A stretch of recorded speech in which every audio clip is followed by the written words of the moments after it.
Hello, friends. This is your old friend, the eccentric bookman, coming back for a long overdue discussion. It's been quite a while since we've all been lost in the stacks together, hasn't it? The library's doors have been closed for quite some time, but now that they're back open once again, and we're all lost in the stacks, before you try and find your way out, assuming that the librarian doesn't catch you combing through the stacks, we might have a discussion of one of the tomes from my collection. Tonight, I thought we would discuss a work by Clive Barker, one of my favorite authors, called The Tortured Souls. This book is one that I thoroughly enjoyed reading and has Clive's special style of writing. It's about a city in hell, in one of the different levels of hell, known as Primordium. And the thing that makes this place different from every other level of hell, it's completely cut off from the labyrinth, from everything and everyone else. The people that live in Primordium cannot even cross over into the human realm, not even via through the Lamont configuration. And there are beings in this world that are not considered Cenobites, that are unofficial Cenobites, and they are created by the maker of them that's gone by many names, but in the book is stated that his original name was Agonistes, and the book goes into a long history about Agonistes and how long he's been around, turning people into the stuff of their enemies' nightmares, making works of what he considers art by using people he calls applicants. He gives them the chance, but only if it's their choice and what they truly want, to become something more. The story in the beginning centers around a young assassin by the name of Zals Krieger, who kills a very prominent senator and gets taken to Agonistes by the senator's very beautiful daughter, Lucidique.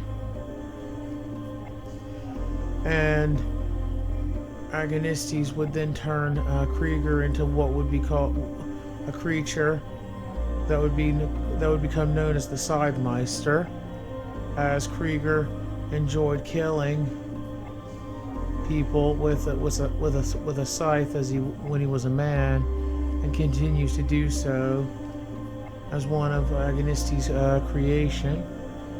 creations.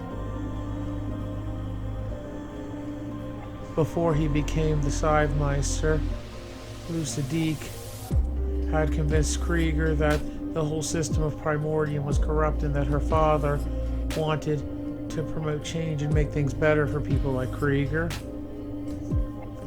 But Krieger's boss, Draft Cascarellian, I believe his name is, wanted the senator dead for some reason. Although it's never too clear, it's assumed that the senator crossed Cascarellian at some point. And after becoming the Scythemeister, he did just as him and Lucidique discussed, and wiped out the entire regime in one night. Lucidique could hear the screams from her father's estate and went to the palace and saw Krieger that night as the Scythemeister, closing her eyes, believing that he would kill her. He merely lowered himself down to the side of her ear and whispered to her you couldn't even imagine, before leaving. And disappearing from the city into the deserts.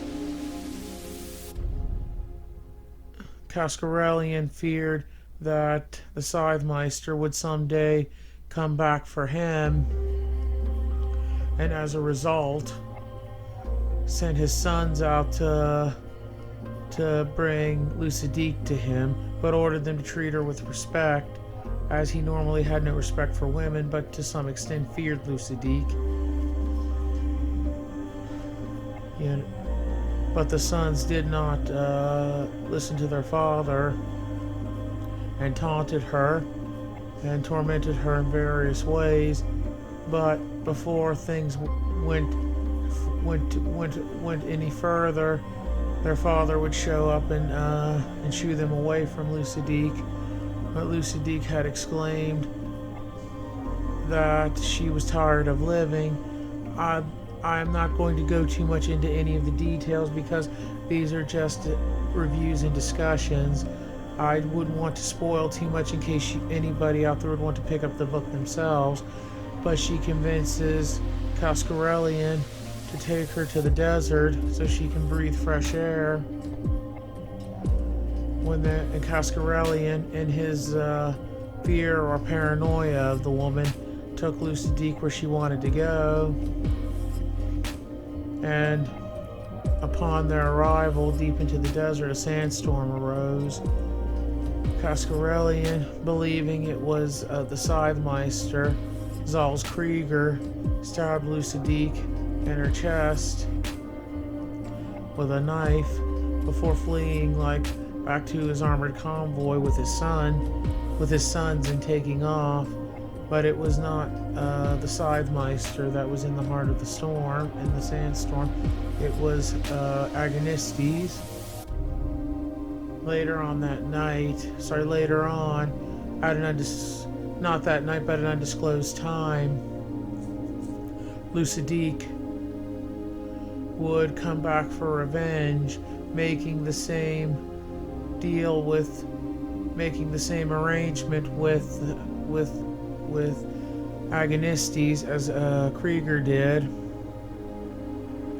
and becoming a creature similar to the Scythemeister.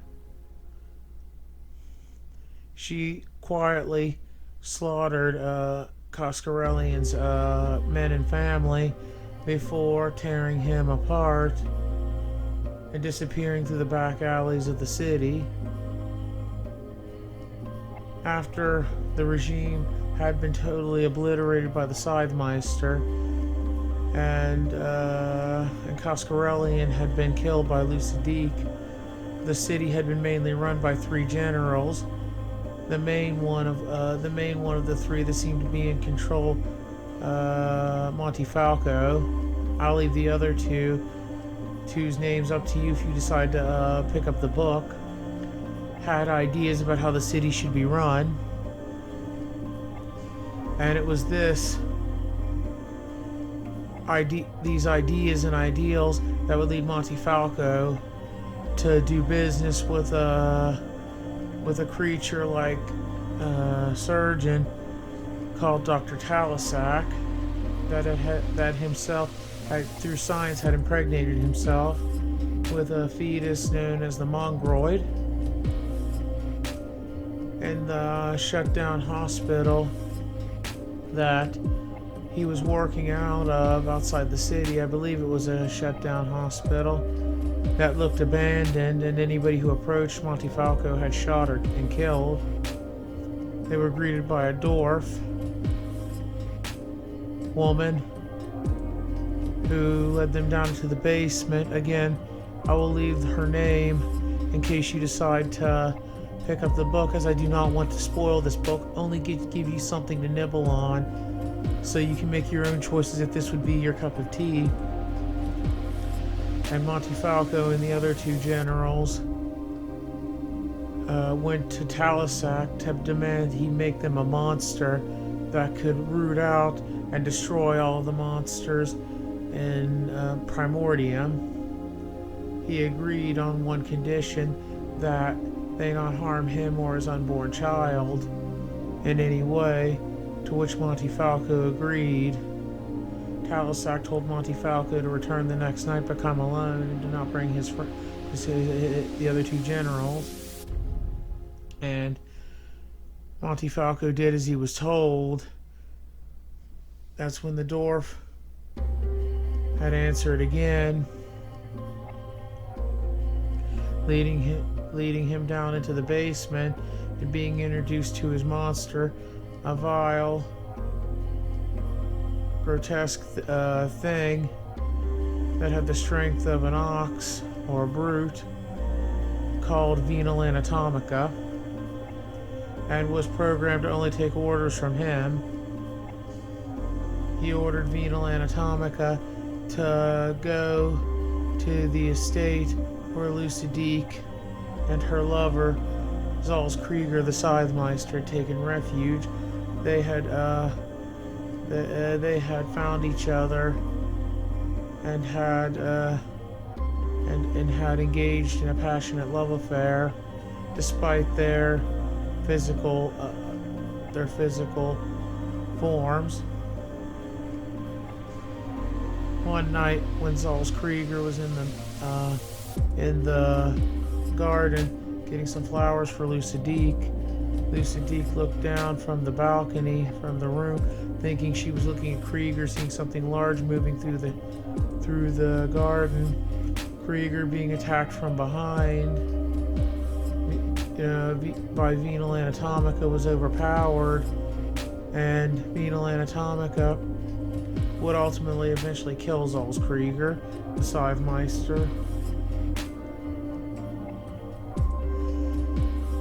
Although Lucidique would escape, she would wound Venal Anatomica, taking its eyes, and it would be a blind child, not being able to fend for itself. Lucidique would take Krieger's body and try to head for the desert to look for Agonistes, in the hopes that Agonistes could bring her lover back to life. Whether she succeeds or not, I will leave up to the reader, as I do not want to ruin the book. But merely just to give you something to think about, if what kind of book would be your cup of tea. Venal Anatomica would be fated to be blind and never gain the proper skills to function even as a blind person, as a blind thing.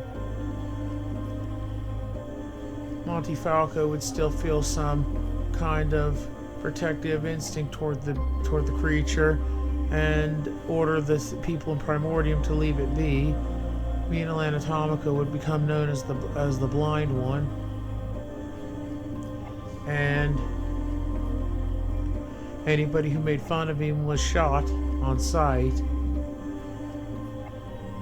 Eventually, Lucidique would return from the desert and slaughter all three of the generals for the part they played in killing her lover.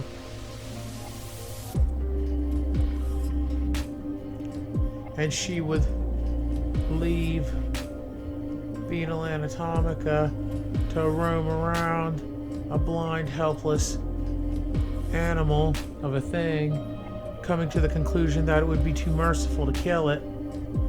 It would be merciful, and she would not give it mercy when it had shown her none.